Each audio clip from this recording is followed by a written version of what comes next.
existe sempre aquela briguinha, a documentação e o comercial. Por que o comercial vendeu isso? É só para ferrar a gente aqui. Tem isso, todo armador tem isso. É mó barato, mas assim, o pessoal tem que entender que quem paga o salário, quem traz o dinheiro para a empresa é o comercial. Sim. Não desmerecendo os outros departamentos, muito pelo contrário, porque ninguém anda sozinho. Precisa dessa engrenagem. Então, se eu faço uma venda top, mas os demais ali não atendem a demanda do cliente, você pode ser o vendedor nota 1000 do mundo. Os caras saem fora.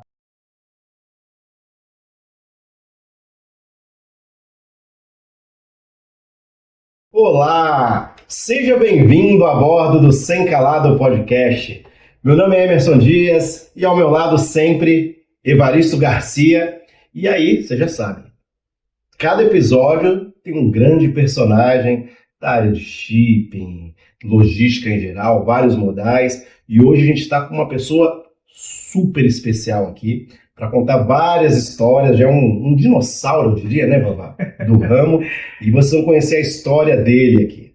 Correto. Uma pessoa da área comercial para dar várias dicas aí para quem está começando, quem está estudando e quem se interessa pela área.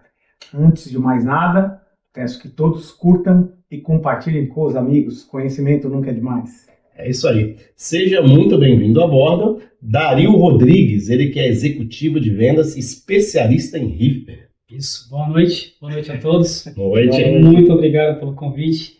Uma honra estar aqui com vocês. A honra toda nossa. E vamos lá.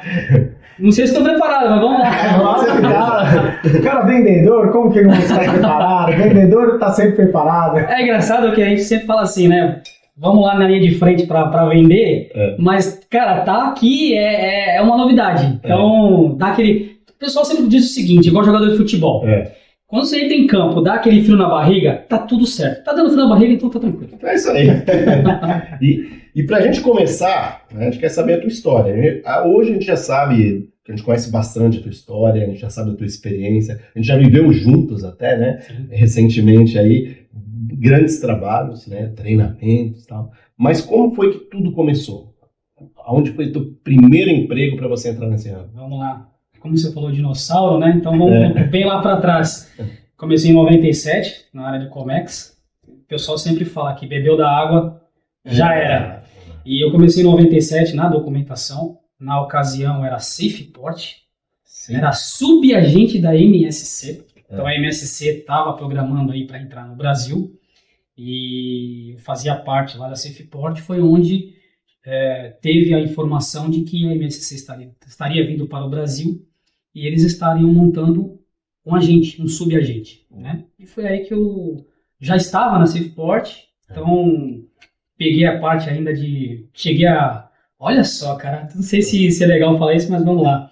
De fazer manifesto na máquina de escrever. Caramba! Então você pegava lá aquela máquina de escrever enorme, colocar 2 folhas gigantes com carbono e se errasse já era, né?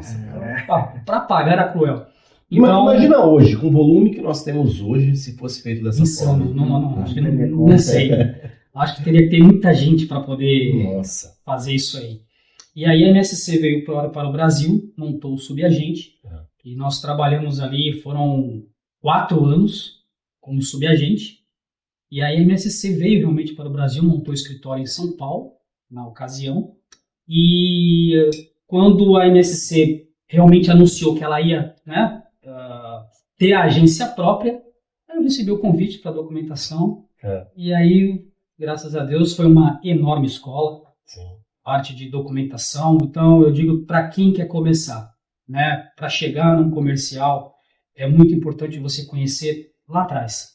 Você conhece de documentação, para que serve um conhecimento de embarque, para que serve um manifesto, né? Então trabalha ali do lado do pessoal de logística, a liberação de container. Então, quando você chega no comercial, você já tem um embasamento legal para você poder chegar no cliente, porque ele vai, às vezes, ter problemas, você sabe a quem recorrer, como recorrer, porque você tem embasamento para aquilo. O que eu acho legal, a gente já recebeu também outras pessoas da área comercial também, né? O Duque, né? E outros também, o Rodrigo Gomes.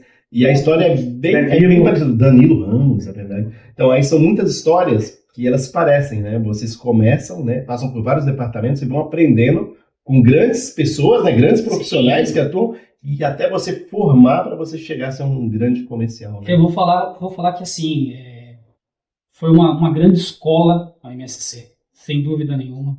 Acho que a escola e a faculdade, porque eu tive também excelentes professores, né, que já vinham de experiência em armador, em terminais, então sabiam ali o que estavam fazendo, o que estavam falando, e lógico, você também tem que ter o interesse. Isso é fundamental para quem está começando. Nunca é demais perguntar. Tem dúvida? Pergunta. Para que serve isso? Para que serve aquilo? E eu lembro que era legal, porque na época o gerente de documentação na MSC era o Vanderlei Lopes. Sim. Até hoje, né? Até hoje. Não, diretor. E ele falava assim, você sabe para que é isso? Era o BL, né? O conhecimento de embarque. Aí o pessoal falava, não sei. Tá bom, lição de casa. Você vai ler, nós vamos passar para vocês o BL em português, para você saber tudo que tem ali da importância que é um conhecimento de embarque. Primeiro, um conhecimento vazio, né? O BL vazio. Não tinha, naquela época não tinha a Shipper com Sahin, Notify, as informações, a descrição da carga. A pessoa tinha obrigação de entender para que servia aquele conhecimento de embarque. E depois tinha a obrigação ali de saber o que era o exportador, o que era um consignatário, um Notify, por que naquela época de bater cara em BL. Say to be, say to contain, say to wait, cara, era fantástico. Peguei, assim, histórias, tive a satisfação de rodar o primeiro BL da MSC, na época da SafePort. É uma pena que na época não tive a genialidade de guardar, né, de tirar uma cópia e moldurar, mas eu lembro que não tinha sistema. Então você recebia aquilo no papel sulfite datilografado pelo cliente, você colocava uma máquina de xerox com as impressões do BL limpo e você rodava aquilo para sair o conhecimento de embarque. Cara, fantástico. É que a gente acha, quando o presente era esse, a gente acha que ele não vai vir o futuro, que vai ser sempre isso. Eu tô aqui, ele falou isso agora, em moldurar, já me veio uma ideia na cabeça que eu já vou fazer amanhã mesmo. Esses dias eu achei um disco de temperatura. Nossa, verdade. Fantástico. Tá na minha mesa. Pronto, já vou emoldurar ele. Passado o teu. E tá lá, vou emoldurar ele. Mas ele tá marcado? Tá marcado com reais, menos 18, 0 graus. Sabe o que é mais interessante? Tem alguns locais que você leva o papel e você consegue emplacar. O cara consegue copiar ele e consegue fazer uma placa de metal e aquilo fica guardadinho lá. Legal. É uma pena que eu não consegui na época de fazer isso. Na época eu me lembro que o diretor da MSC em São Paulo, acho que era o Carl Samuelson. Ele falou, me manda uma cópia que eu vou... eu não esqueço isso, cara. Tá voltando às memórias, é mó barato. O Carl tem várias histórias legais, cara. Ele entendia muito. E aí o pessoal, sempre quando tinha uma piadinha com o nome dele, né? Porque quando tava frio, vibra call. O meu telefone foi patenteado pelo seu call, vibra call. Tinha várias histórias. Naquela época, o pessoal da MSC, a gente falava que eles não tinham que trabalhar no comércio exterior. Se tivesse naquela época stand-up, verdade. O pessoal era muito comédia. Era muito legal. Um brincava com o outro, tirava um sarro. Tem até uma música de Container Reefer, eu não vou cantar aqui pra não passar vergonha. Foi eu, o Vitor Miyazaki, atua lá hoje ainda, e o Walter Miranda, a gente fez. Acho que capaz de resenha depois. Eu vou querer saber. E aí foi passando o tempo, fiquei no total 8 anos na MSC e acabei saindo para buscar novas oportunidades e tive a satisfação... Mas lá na MSC você já começou a trabalhar no comercial? Não. Algumas pessoas queriam me puxar para o comercial, mas na ocasião não fui liberado, não tive oportunidade de ir para o comercial. E eu vou ser bem sincero, eu não estava preparado. Sim. Eu via que eu ainda não estava preparado. Precisava aprender algumas coisas ainda, principalmente na forma, no tato, como você tratar o cliente. Sim. Que a documentação é aquele negócio, né? Existe sempre aquela briguinha, a documentação e o comercial. Por que o comercial vendeu isso? É só para ferrar a gente aqui. Tem isso, todo armador tem isso. É o barato, mas assim, o pessoal tem que entender que quem paga o salário, quem traz o dinheiro para a empresa é o comercial. Sim. Não desmerecendo os outros departamentos, muito pelo contrário, porque ninguém anda sozinho. Precisa dessa engrenagem. Então, se eu faço uma venda top, mas os demais ali não atendem a demanda do cliente, você pode ser o vendedor nota 1000 do mundo. Os caras saem fora. É como o Clóvis disse uma vez, você vendeu a mãe e vai entregar a sogra. Pronto. Perfeita. A analogia é perfeita. E aí eu acabei indo para Maruba, aonde foi a escola para o comercial. Eu tive lá, eu fui para a documentação na época da Maruba e com 3 meses de trabalho lá surgiu a oportunidade do comercial, né? Que inclusive eu acho muito legal, eu gosto sempre de citar o nome da pessoa, a Kátia Gomes, que me abriu a oportunidade no comercial. Comecei como Inside Sales, então ela era a vendedora, cuidava da Europa, e eu fui fazer como inside dela, né? Então foi ali que começou a parte comercial, e era muito legal, porque tive pessoas que falavam, às vezes eu atendia o telefone, né, não tem aquele tato comercial, era um pouco mais ogro, né, que a gente sempre falava. O pessoal, quando terminava terminava uma ligação, falava, Dario, quando o cliente ligar, um pouco mais cordial, um pouquinho mais baixo, mais tranquilo, não precisa dar um não de imediato, tem que saber também falar não, né? Então, cara, foi fantástico. Ali também eu tive a escola de documentação na MSC, isso, cara, foi assim, a base, vamos dizer assim, o pilar de tudo, e na Maruba foi algo fantástico. E a gente fala de argentino, que é complicada a relação do brasileiro com o argentino, mas ali os caras eram sensacionais. Tinha o Cardelli, que ele dava com ele também. Capitão Simone, é verdade. Tive o prazer de ser convidado por ele. Fernando Taquini, que era da logística, lembra? O Taquini, é verdade. O Julinho também trabalhou lá, né? O Júlio também. Júlio Mondin trabalhou lá também. Justo, no equipamento. Sim. E aí foi onde ali eu comecei, de fato, a parte comercial. Sim. No Reefer, que é a minha especialidade hoje, esse eu gosto de falar para ele, Frederico Lemos, que hoje está na F-Trade, né? Então, ouvia muito a forma como ele atendia os clientes, né? Aquilo que eu falo, você tem que saber muito ouvir, prestar atenção naquilo que está à sua volta. Por mais, às vezes, que você chega num cargo mais alto, você sempre vai tirar algo de alguém. Você sempre vai aprender alguma coisa. Sim. E o Fred, ele tinha assim, cara, ele manja, né? Tanto que ele tá cuidando de Reefer até hoje ainda. E não, vou deixar por resolver, fica tranquilo comigo, tal e tal, tal. Aí o telefone, já passava o telefone, fulano, cliente tal, precisa urgente de liberação de container, não pode falhar, não pode faltar. Você vai absorvendo. Fui pegando as coisas, aí tive meu primeiro cliente de Reefer. E aí tem uma história engraçada, né? Que mais pra frente um pouco, quando eu comecei, cuidava de documentação, porque eu fazia de tudo, né? Então tinha aquele processo de documentação ainda. Fui mandar um manifesto para bordo do navio de carga de sorvete. Hoje a gente consegue falar uma boa, né? Naquela época você tinha até vergonha, porque eu falava, cara, que mancada, um erro bizarro. Era uma carga de sorvete, a menos 18, temperatura. Sim.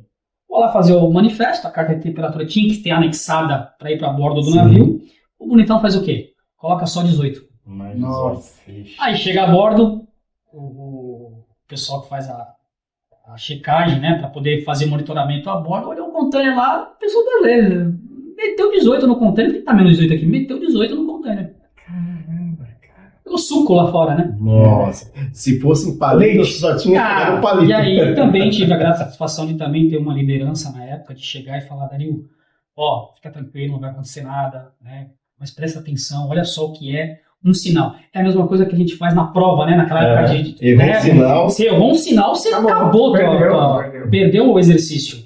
Então foram aprendizados que a gente vai somando, vai aprendendo, e foi muito legal. E hoje, a grata satisfação com todo esse aprendizado, a bagagem que me apaixonei pelo Reefer, né? Apesar de ter cuidado de carga perigosa na MSC, que também era muito interessante, muito legal, mas o Reefer foi uma coisa assim muito bacana. A gente é suspeito, te falo. Tive o prazer também de ser ministrado pelo professor, pelo mestre, né?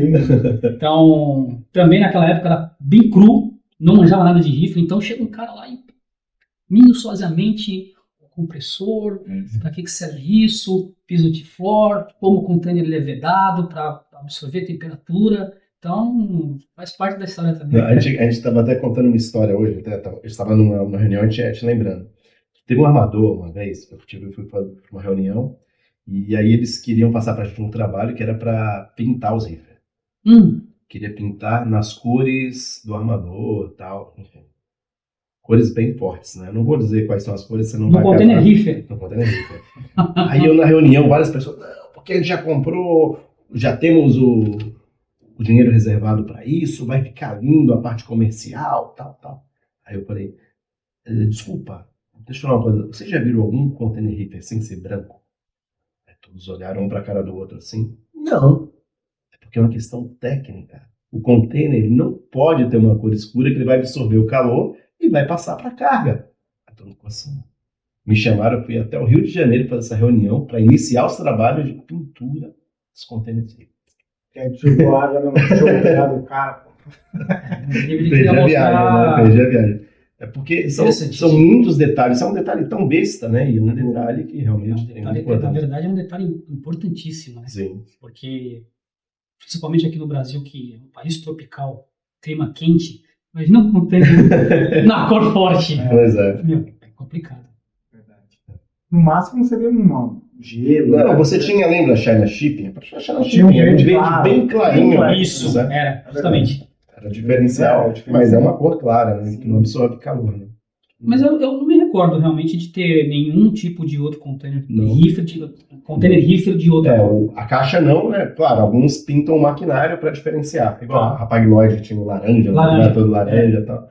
Até um tempo atrás chegou a ver por aí alguns maquinários laranja. Tem.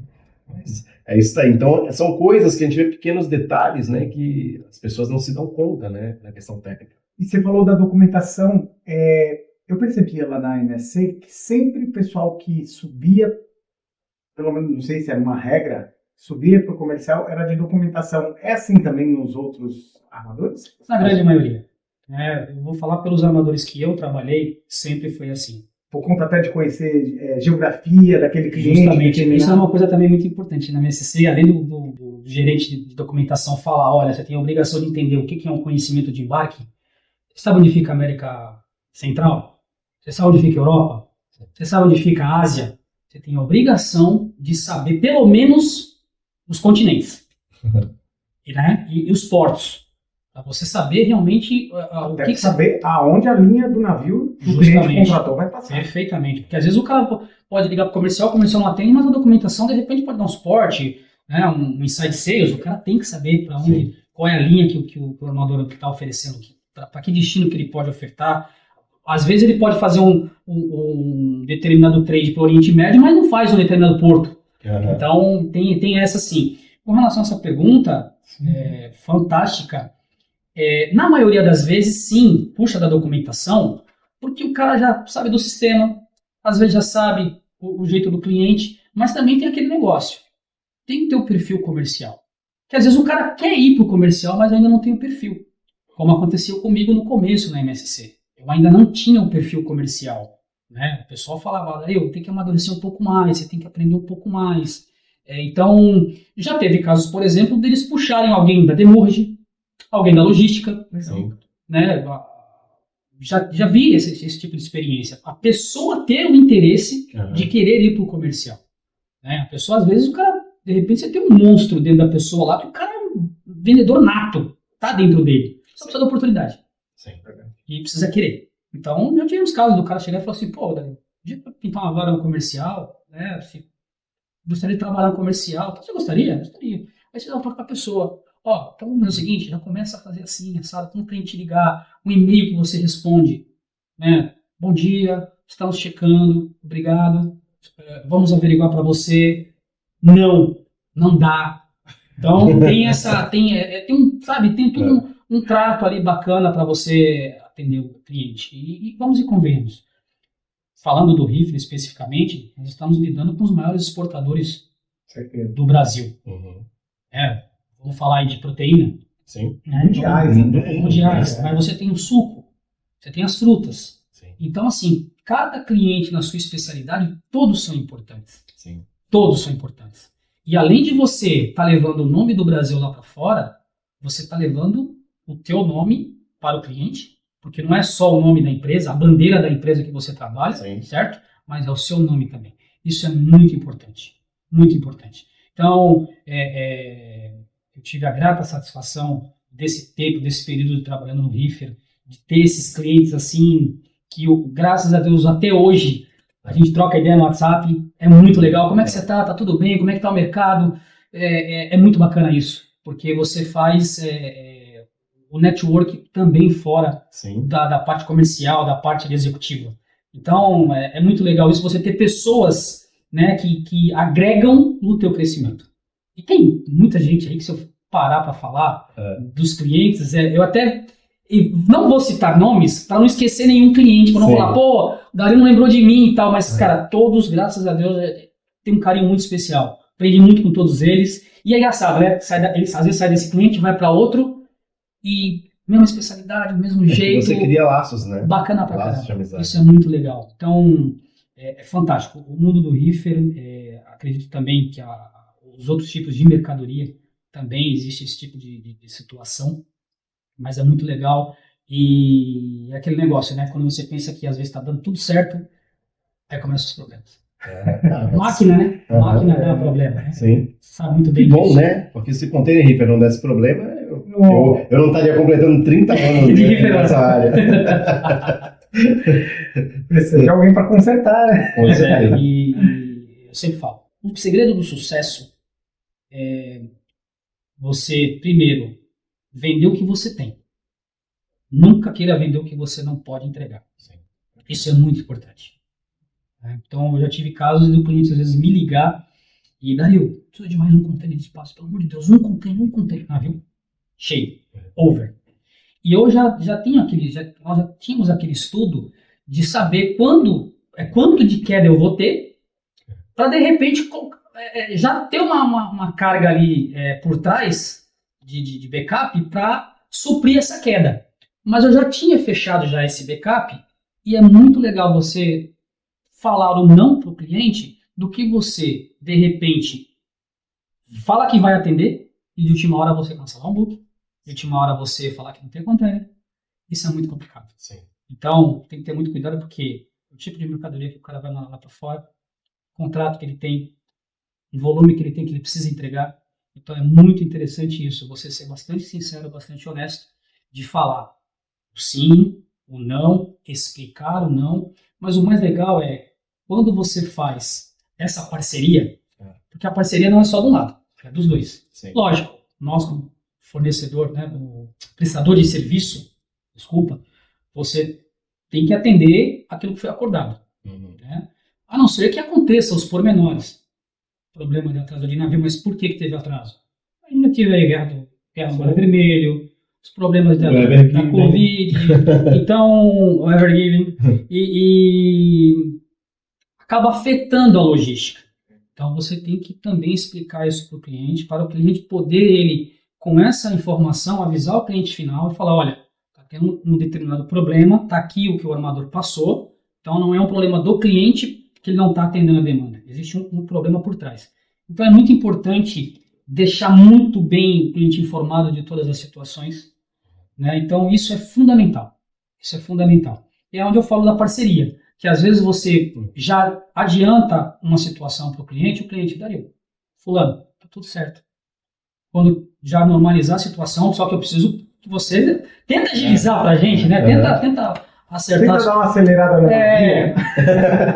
aperta o turbo do navio, né? E cara, era muito legal. Então, vou falar aí dos clientes VIPs, né? Que a gente atendia bastante, o volume, assim, desde a época de China Shipping, ano a ano o volume foi aumentando muito, né? Porque depois da Marumba eu fui para a MSC, continuando a história, né? Ah, você voltou para a MSC? Não, desculpa. Eu saí da Marumba, fui para China Shipping. Ah, sim.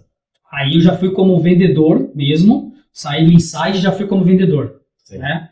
Então, tive o prazer ali de já pegar a carteira de clientes, né? De frigoríficos medianos ainda, porque a China Shipping na época não tinha aquela particularidade ainda para o Reefer. Então, tipo assim, ó, tenho 10 contando aqui, vamos vender esses 10. mas precisava, de fato, entrar no mercado. E foi aonde, como eu tinha já atendido alguns clientes de Reefer atrás, eles falaram, olha, como você atende o Reefer, nós vamos montar um departamento de Reefer, você vai tomar conta aqui e toca.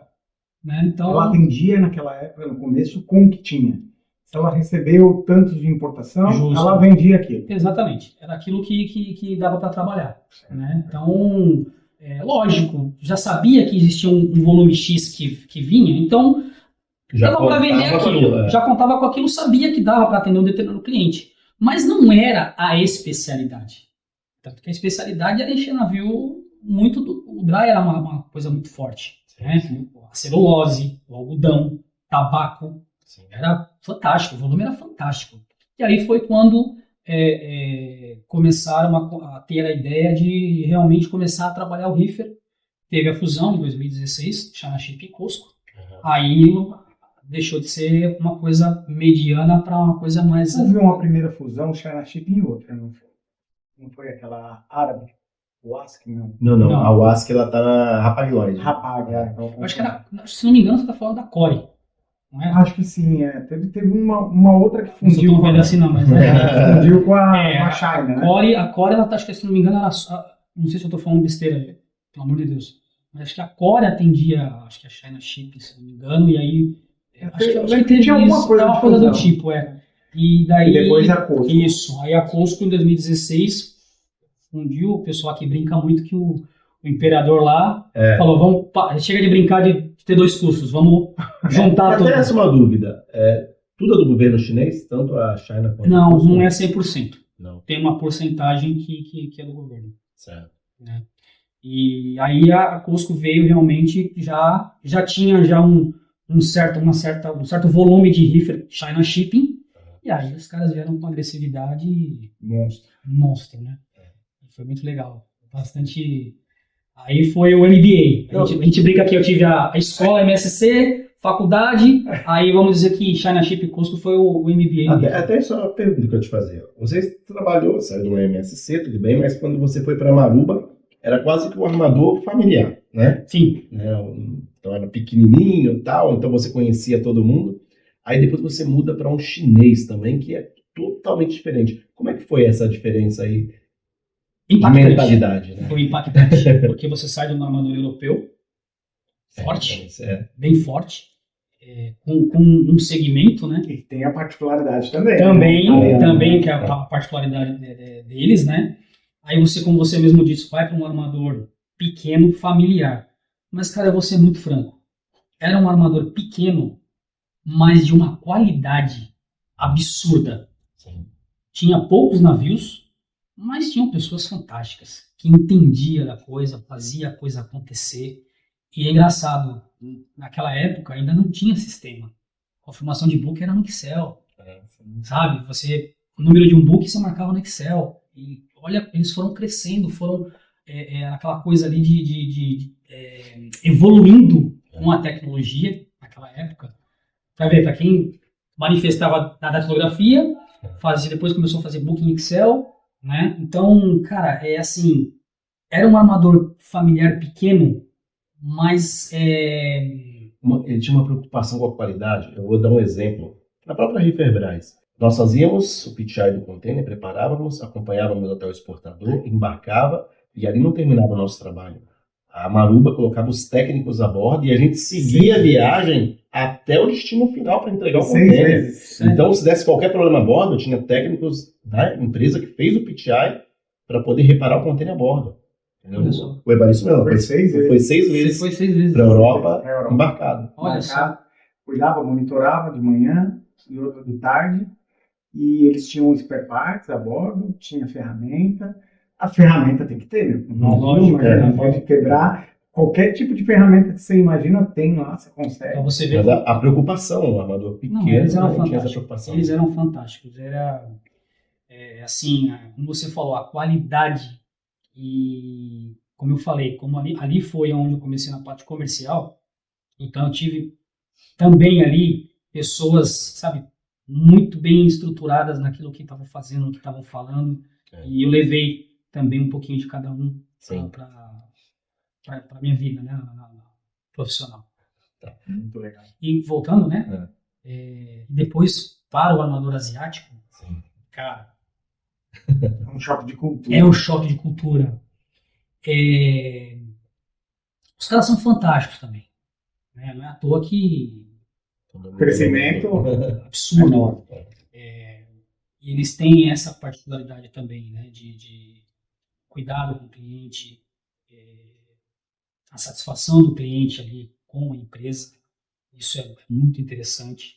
Então, mas a cultura é muito louco. É muito louco. Você foi várias vezes para a China, né? Eu fui uma vez, fui para Hong Kong, fui para Xangai. E é engraçado, né? Para quem nunca tinha ido para um país de primeiro mundo, quando você pisa no país de primeiro mundo, aí você vê o choque de realidade absurdo, né? Tecnologia, transporte, é absurdo a diferença. É muito grande. E assim, o poderio. Os caras são gigantes. Eles não brincam em serviço. Os caras vêm com bala na agulha quando vem para investir. Você viu na Peru, né? Porto. Houve a tentativa até de compra aqui no Brasil, né? No Porto de Santos. Uns anos atrás eles vieram para tentar comprar. Até existe até uma dúvida se isso vai interferir no nosso movimento aqui, né? Mas por enquanto acho que não, né? Acho que não. Creio que não, mesmo porque o Brasil ele é gigante em termos de negócios, principalmente para a China, né? Que no caso falando de armadura asiático, mas os outros também tem a sua fatia de mercado. Todo mundo tem uma fatia de mercado muito grande. Cara, acho que não sei, acho que não chega perto. Não chega perto. Tanto é que hoje, sabemos disso, nós precisamos de uma infraestrutura melhor. Sim. Não, hoje o nosso calcanhar de Aquiles é a nossa infraestrutura. Justamente. O agro crescendo ano a ano, as exportações aumentando ano a ano e a infraestrutura. E o porto crescendo também ano a ano, mas e como chegar até o porto, né? Pois é. Então, o gargalo está muito pesado. No ano passado, quando eu ainda estava, né, na Cosco, ele sofreu um bocadinho por conta dessa situação do gargalo, né? Foi pesado de tipo, não vou dizer perder negócio. Nós tínhamos um negócio na mão, mas não dava para atender pela situação logística. Então, eu acredito muito, né? Eu acho que já, na verdade, o Brasil atrasou um pouco nessa parte de se estruturar mais, né? Ter mais portos. Porque, assim, investimento está aqui. Nós temos os principais armadores já trabalhando aqui. Né? E eles, quer queira ou que não, você vê, aumentando a capacidade de navio. Né? Recentemente, agora, eu tive um armador que eu trabalhei, colocou navios maiores. É uma guerra, né? Existe uma guerra para quem tem um navio maior, né? Pois é. Para quem faz o maior. E a diversificação também de modal, acredito que seria algo importante para o porto. Hoje a gente tem lá 1 ou 2 players ferroviários. Isso daí causa... 2 só, na verdade, isso, né? São 2. E isso daí causa atrasos, porque você tem milhares de transportadoras rodoviárias e só 2 ferroviários. Se você colocar isso em ordem em países de primeiro mundo, muda completamente. Para você ter ideia, um país do tamanho do Brasil, com a capacidade de exportação que nós temos, 65% de tudo que é transportado é no rodoviário, né? Então, por quê? Não, óbvio, porque é caro, exige um investimento enorme em infraestrutura, e a gente poderia ter avançado muito na ferrovia, e até não só na ferrovia também, na parte também, tem tantos rios, hidrovia no nosso país, a hidrovia é algo que não é explorado, nada. Agora a gente nós percebemos que está melhorando um pouco mais essa parte de hidrovia, né? Mas pode melhorar muito mais. E vou te falar, não só na movimentação de carga nessa parte de hidrovia. Nós temos muitos lugares aí que você pode ter essa parte de hidrovia no transporte público. Em São Paulo, agora, recentemente, começou a fazer isso. Tem alguns lugares em rios lá que eles fazem essa parte de trazer de um lado para o outro. Aqui, por exemplo, nós temos lugares aqui que poderiam muito bem cobrir a zona noroeste de Santos, até a parte da zona noroeste lá de São Vicente. Poderia ter essa parte também de infraestrutura de hidrovia. Sim.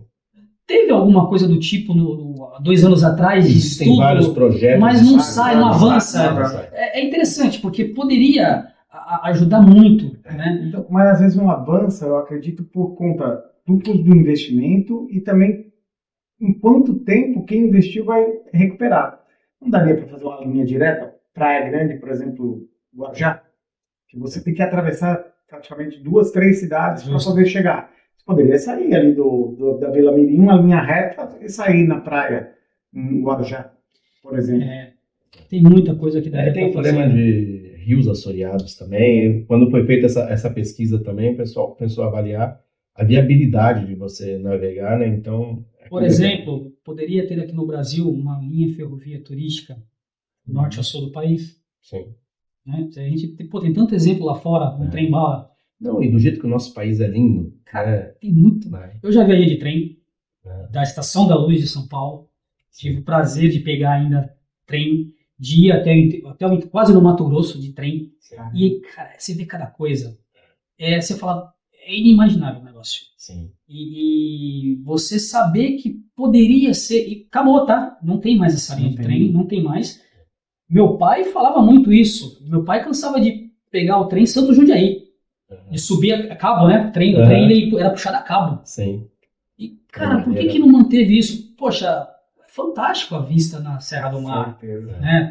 Nós temos uma linha turística no sul, se não me engano, né? Sim, lá em Paranaguá. Paranaguá, né? De Curitiba até Morretes, né?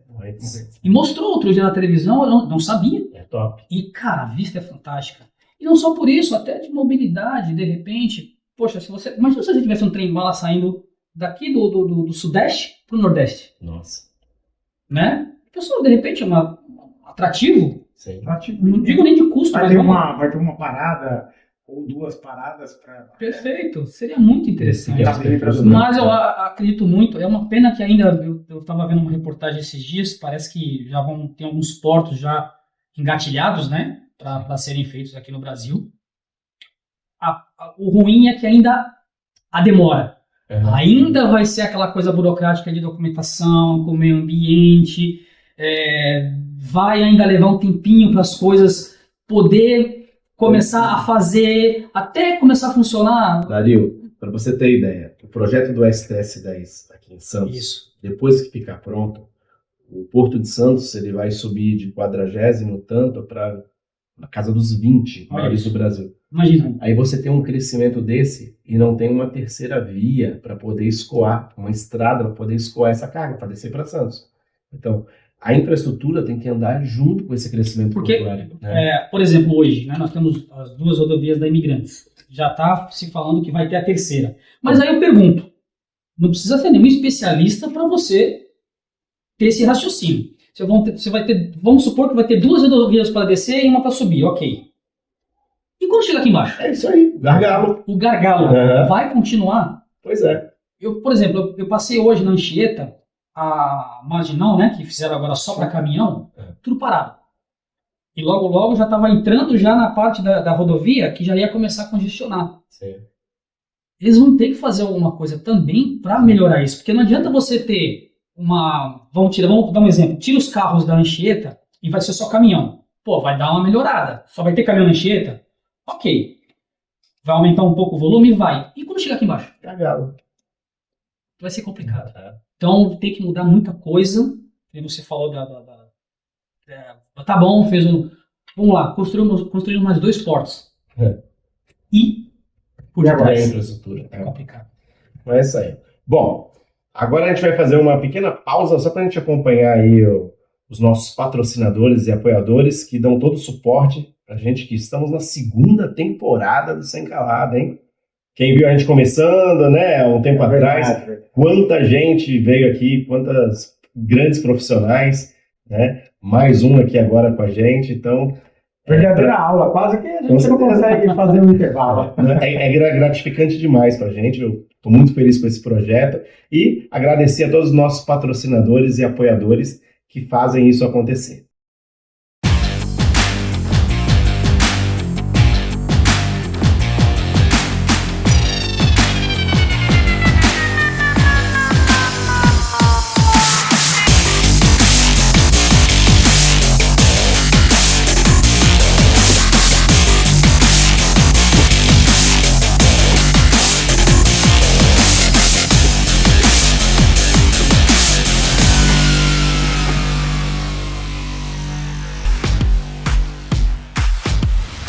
Kairos foi um sonho realizado quando eu e minha esposa resolvemos fundar a empresa no ano de 2011. Ele tinha o conhecimento na parte de caminhões, de transporte, e eu administrativo. Tinha recém-formado, eu fiz administração no Paraná.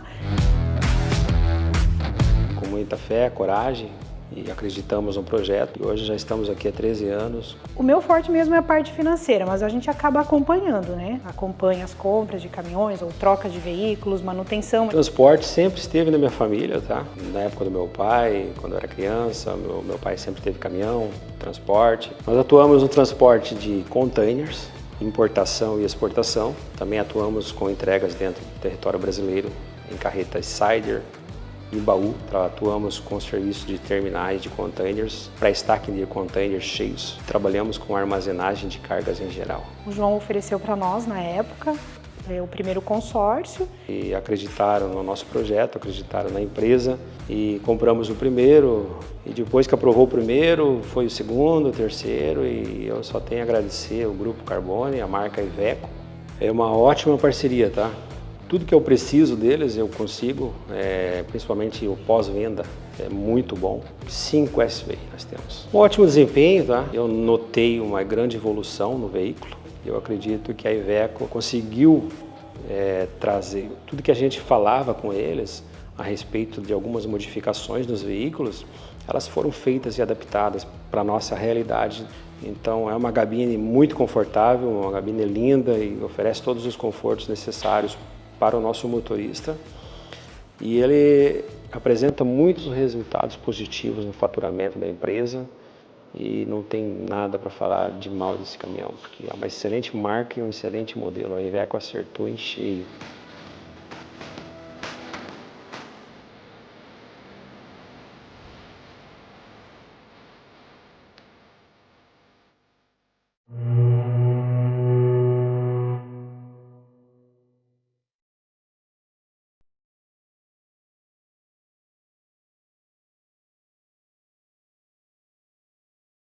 Estamos de volta com Dario Rodrigues, ele que é executivo de vendas, especialista em reefer, né?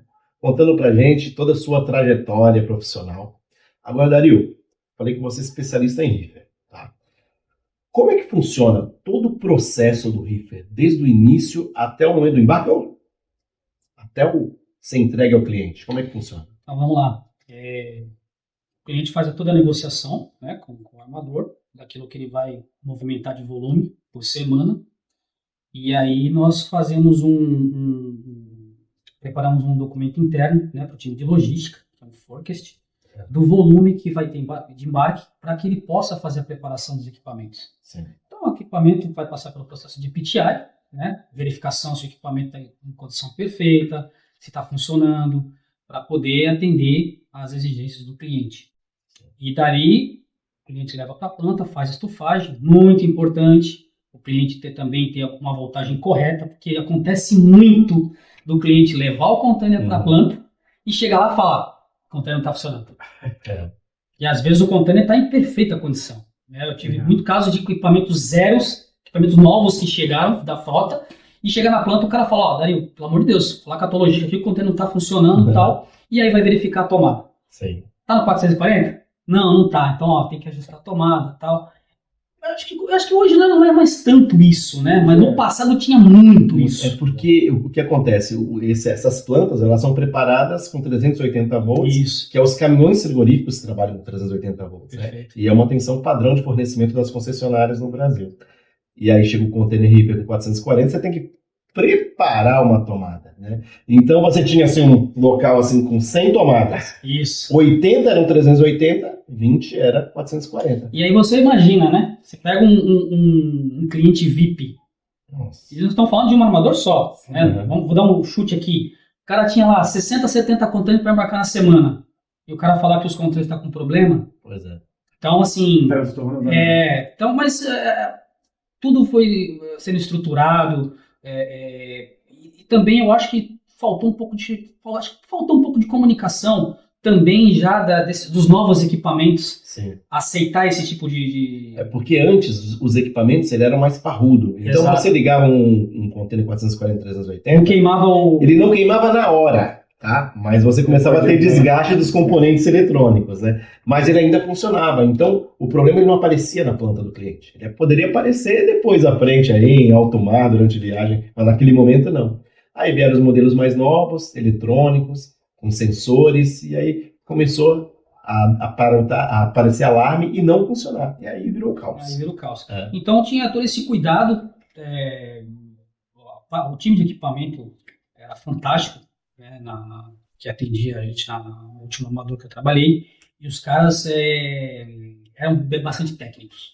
Então, as informações corretas para o débito vazio, para que tipo de set point, né, qual a temperatura que realmente estava bucado, o cliente chegar na planta, porque é aquele negócio, é just in time. O cara leva o container, já estufa, dependendo do volume, às vezes o cara estufou, já tem que mandar para o porto. Sim. Então, é muito interessante.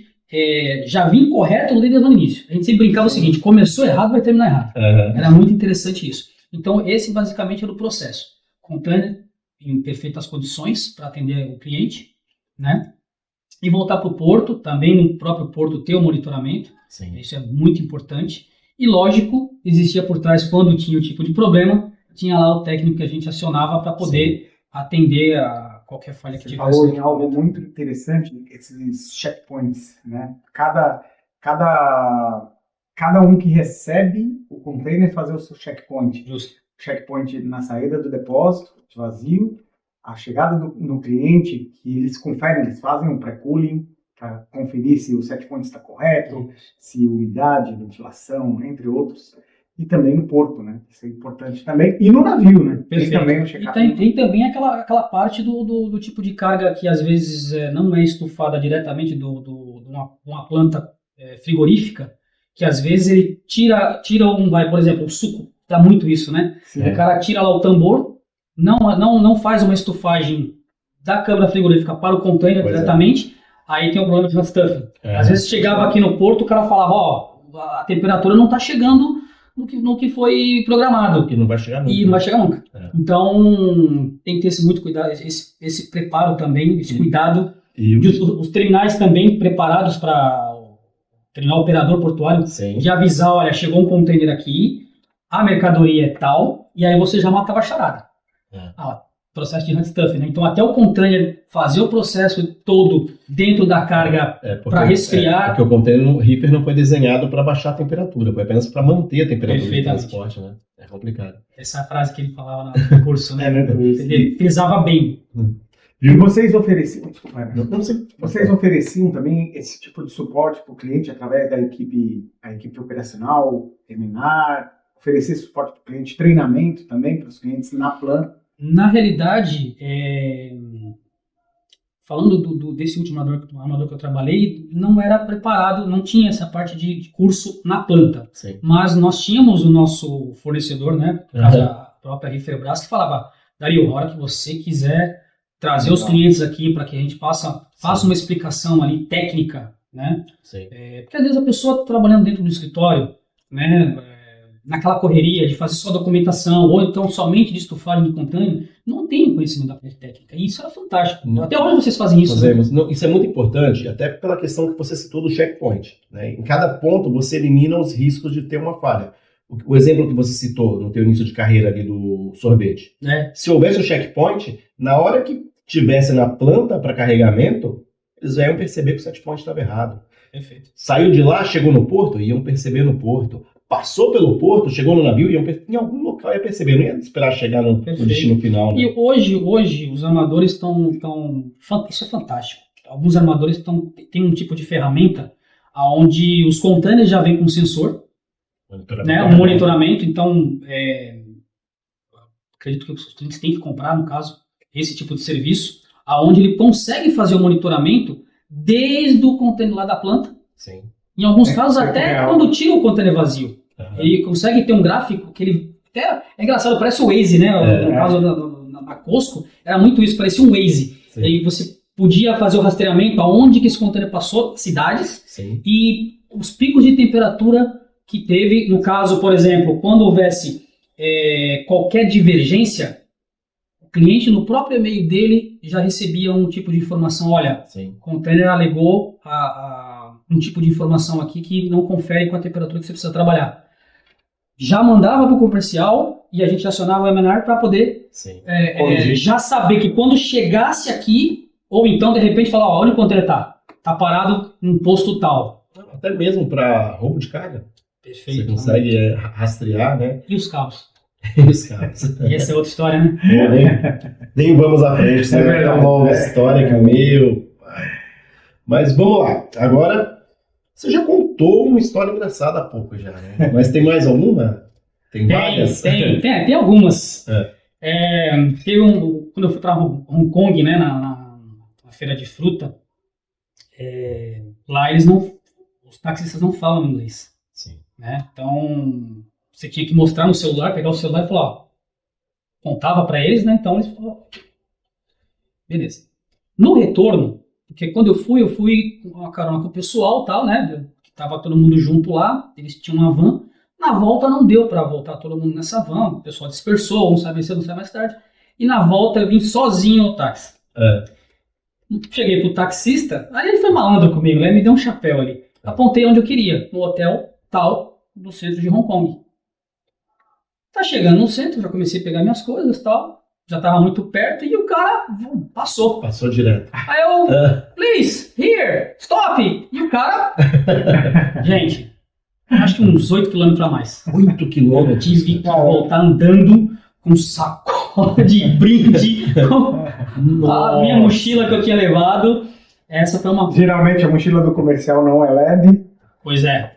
Folder, tem brinde, tem... Sofri. Eu cheguei suado.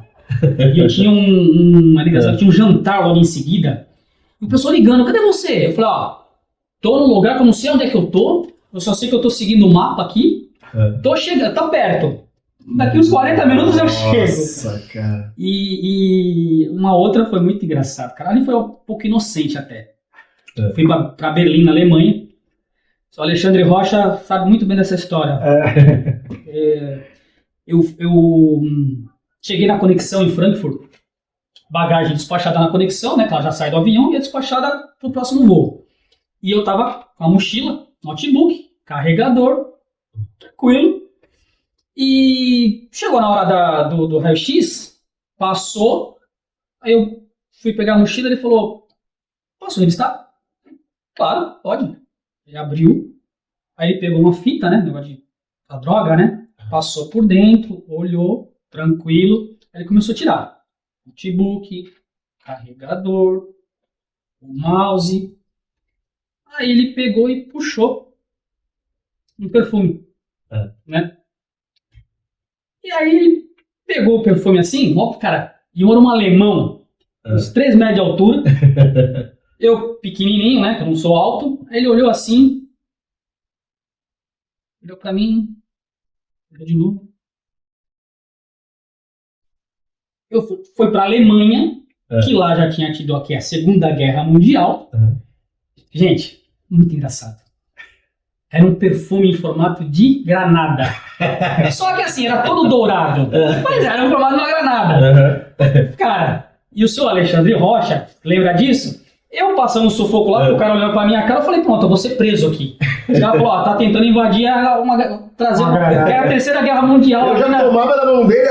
Aí ele falou, pode esperar aqui, por favor? E esse Alexandre Rocha, sentado lá do outro lado, me filmando, dando risada pra caramba, do tipo, se ferrou, vai ficar preso na Alemanha. E mandou já, né? Já tinha mandado o vídeo pros amigos aqui na época. E fizeram montagem, brasileiro tenta entrar, terrorista tenta entrar na Alemanha pra praticar guerra. E isso foi motivo de gozação, foi uma comédia, cara. Foi um sarro danado. Acho que eu me lembro foram essas. E você continua usando esse mesmo perfume até hoje? Qual o nome do perfume? Granade. Foi muito engraçado, cara. Muito legal. E agora vamos para outra parte. Homenagens. Você deve ter bastante pessoa importante que passou na tua carreira. Esse é o momento aí de você fazer as homenagens. Tenho. Eu acho que lá no início, né, foi muito importante para mim. O começo, o começo ficou redundante, né? Uma pessoa que na época foi pro comercial do Riffer, e como eu já fazia PLs de Riffer, né, de alguns clientes. Eu me lembro muito bem, Minerva, Cutrale, JBS, um dos caras ali que manjava pra caramba do riff foi o Elber da MSC. O Elber. Então, Acho que você já é o quarto já que senta nessa cadeira aí que fala do Elber. Era riff. E ele tá faltando ele vir aqui pra contar essas histórias. A lenda. Então, acho que foi o início. Né? O Elber, ele manjava muito do Riffer, né? E eu já até comentei isso com ele uma vez, falou, sabe que eu virei aqui hoje ser ocupado, né? Já me encontrei com ele algumas vezes, todo obrigado, Elber, pelo exemplo. Tive mentores, no caso, não somente para o Riffer, mas mentores na parte de gerenciamento, né? Tive pessoas especiais, Mário Nascimento, que hoje está na HNN, foi um cara que me promoveu na época de customer, na China Shipping, né? Me promoveu de customer para o comercial. Então, o Mário Nascimento também sou muito grato mesmo. Elaine Félix na SafePort.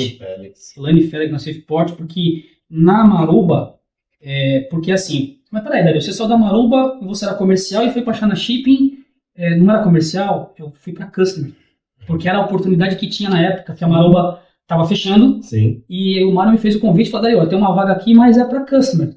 Pergunta que eu fiz para ele, tem oportunidade de crescimento? Ele falou, depende de você. E foi a oportunidade que eu tive lá, né? Saí de customer e, de fato, vendedor executivo. Então, obrigado, Mário, por essa oportunidade. Então, Elber, o Mário, o próprio Vanderlei na documentação, Vanderlei Lopes na documentação. Sim. Também é um cara que também tá devendo vir aí. manja. Já encontrei ele ali no posto, ele tá sempre tomando um cafezinho ali no posto no canal. Então, eu acho que Kátia Gomes, na Maruba, né, de comercial, porque na época eu também tive a oportunidade com ela de conhecer o comercial. Eu fui em Side Sales, né, na Maruba. Adriana Tavares, também, que ela era gerente comercial na Maruba. Sim. Hoje ela está na CNA, se não me engano. Então, a Adriana também tem seu dedinho ali. E só agradecer. Eu acho que todas as pessoas com quem a gente no dia a dia tem, né? Falar de você também. Também teve lá o seu... Tem um dedinho, né? Tem, porque, na verdade, eu lembro muito bem, naquela época você tinha a apostilinha. Sim. Que era muito interessante, cara. Você entrar dentro do container reefer. Eu nunca tinha feito isso. Era documentação ainda. Aqui que é o set point, para que serve o compressor, por que tem que tirar o ar quente para poder ter o ar frio. Cara, então você também tá no meio disso. E eu acho que, se não me engano, a torcida do Liverpool, acho que tem esse slogan, we never walk alone. Nós nunca andamos sozinhos. Então, nessa trajetória de conhecimento que eu tenho, então todos que eu tive o prazer de trabalhar, seja que foi vendedor comigo, ou foi gerente, ou foi coordenador, ou foi da logística. Marcelo Teixeira, do equipamento. Marcelo Teixeira, outra lenda, né, cara? Já convidei ele também para vir aqui ainda. Ele então tá meio tímido. Eu vou arrastar ele, eu vou convencer ele. Então, assim, me perdoem se eu esqueci de alguém, né? Mas todos esses tiveram do pequeno à grande oportunidade e, claro, todos os clientes que eu tive o prazer de atender, que eu tenho o prazer de até hoje conversar com todos eles, sem exceção de nenhum. Então, acho que é isso. Acho que bacana ver. E, claro, aos meus pais, que educação vem de berço. E eu devo o meu sucesso profissional, eu devo muito a eles, que eu segui os exemplos deles. Eles devem ter muito orgulho. Com certeza. E os clientes, você falou dos clientes, muito importante, testado. Com certeza você está na lista ali, bem à frente ali, muitos clientes lembram de você ali como primeiro, segundo da lista, sempre para fazer qualquer consulta. Isso pode garantir. É uma honra. Para mim é uma honra, é sinal de que a gente está fazendo, não digo certo, mas no caminho, né? Porque nem tudo dá certo. Mas aquilo que eu falei no começo, parceria vem dos dois lados, de ter um entendimento de quando você pode, quando não pode, quando dá e quando não dá. E outra, problema todo mundo tem. Às vezes o armador tem um problema, o agente de carga tem um problema, às vezes o cliente tem um problema e não consegue entregar o volume que a gente está fechado, acordado, e está tudo certo. E é uma honra para nós também ter sua presença aqui hoje. Obrigado por ter aceito o convite. Para nós é sempre uma grande felicidade. Uma alegria enorme, né? Quando eu recebi a mensagem para... Já tinha conversado comigo e tal, sim, mas ontem... Nos elevadores lá do Corporate, algumas vezes, né? Muito feliz, parabéns por essa iniciativa. Eu acho que essa troca de experiência é muito importante, muito interessante. Espero que eu tenha conseguido, dentro do nosso tempo aqui, passar as informações, né? Pode cortar o caso da granada, tá? Mas muito obrigado mesmo, que vocês continuem crescendo com esse projeto, trazendo mais pessoas para que possam mostrar, né, a história, né, como começou. E, cara, isso é muito fantástico, isso é muito legal. E para quem está começando, a parte de venda, a venda, ela não termina quando você fecha um negócio. Isso é muito importante. Já terminar com esse pensamento. Muito legal, obrigado. E para encerrar, né, vamos agora fazer o quadro, né, a deriva. A gente vai fazer algumas perguntas para você, e aí você responde como você quiser. Aí, se quiser, vamos lá? Pronto, ou não. Tem aquela passo? Vamos lá, então? Vamos lá. Vamos lá. É sempre importante falar. Qual a importância da tua família para você? Não só na tua carreira, mas na tua vida. É a base. É a base. É tudo, né? Tudo. É. Desde do meu falecido avô. Aí, pronto. Aí pega. A velhinha era fantástica. Pena que ele foi embora cedo. Sim. Mas me ensinou a andar de cabeça erguida. Independente do que acontecesse na rua. Você tem que andar de cabeça erguida. E eles falavam pra mim assim: se sair pra rua e chegar em casa machucado porque brigou, além de apanhar lá fora, vai apanhar aqui dentro. Caramba. Então é a base. Pra mim foi a minha base e vou carregar pro resto da minha vida esses ensinamentos deles. Eles vão fazer eu chorar. Então vamos mudar aqui a vertente. Já vendeu algo que valia X por 3X, 4X? Quem não? Já. E tem uma história engraçada. Tem uma outra história engraçada que eu posso falar rapidinho? Pode. Tempo. Você vender mais e a pessoa, né, do pricing falar: não, você não pode vender isso. Mas como não? Não, porque o armador não vai aceitar. Falei: como não vai aceitar? Eu tô ganhando, mas nós estamos ganhando mais dinheiro. Não vai aceitar. Tira, não. Pode colocar. 3, 4... Aceitou. O cliente aceitou. Aí já sim. Vamos lá. Com quem é melhor trabalhar? Com europeu? Com argentino? Ou com chinês? Passo. Foi político, né? Todos eles são fantásticos. Cada um na sua maneira de ser. E agora, a última pergunta que não quer calar. Tem algum trauma com sorvete? Não, bom, desde que não seja derretido. Boa. Mais uma vez, muito obrigado. E assim encerramos mais um episódio de Sem Calado Podcast. Agora, segunda temporada. A gente deu um tempinho, retomamos agora. Até, inclusive, agradecer também as participações nesse período que a gente esteve fora. Aí, muitas mensagens, principalmente de estudantes da área de logística, fazendo muitas perguntas, perguntando sobre a volta do Sem Calado. Aproveito para agradecer a todos por esse carinho que tem com a gente fica bastante feliz com tudo isso.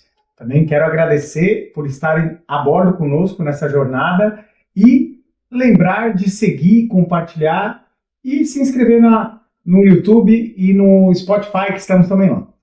E, como vocês sabem, toda quinta-feira um episódio novo bem legal para você. Vem com a gente. Obrigado. Abraço.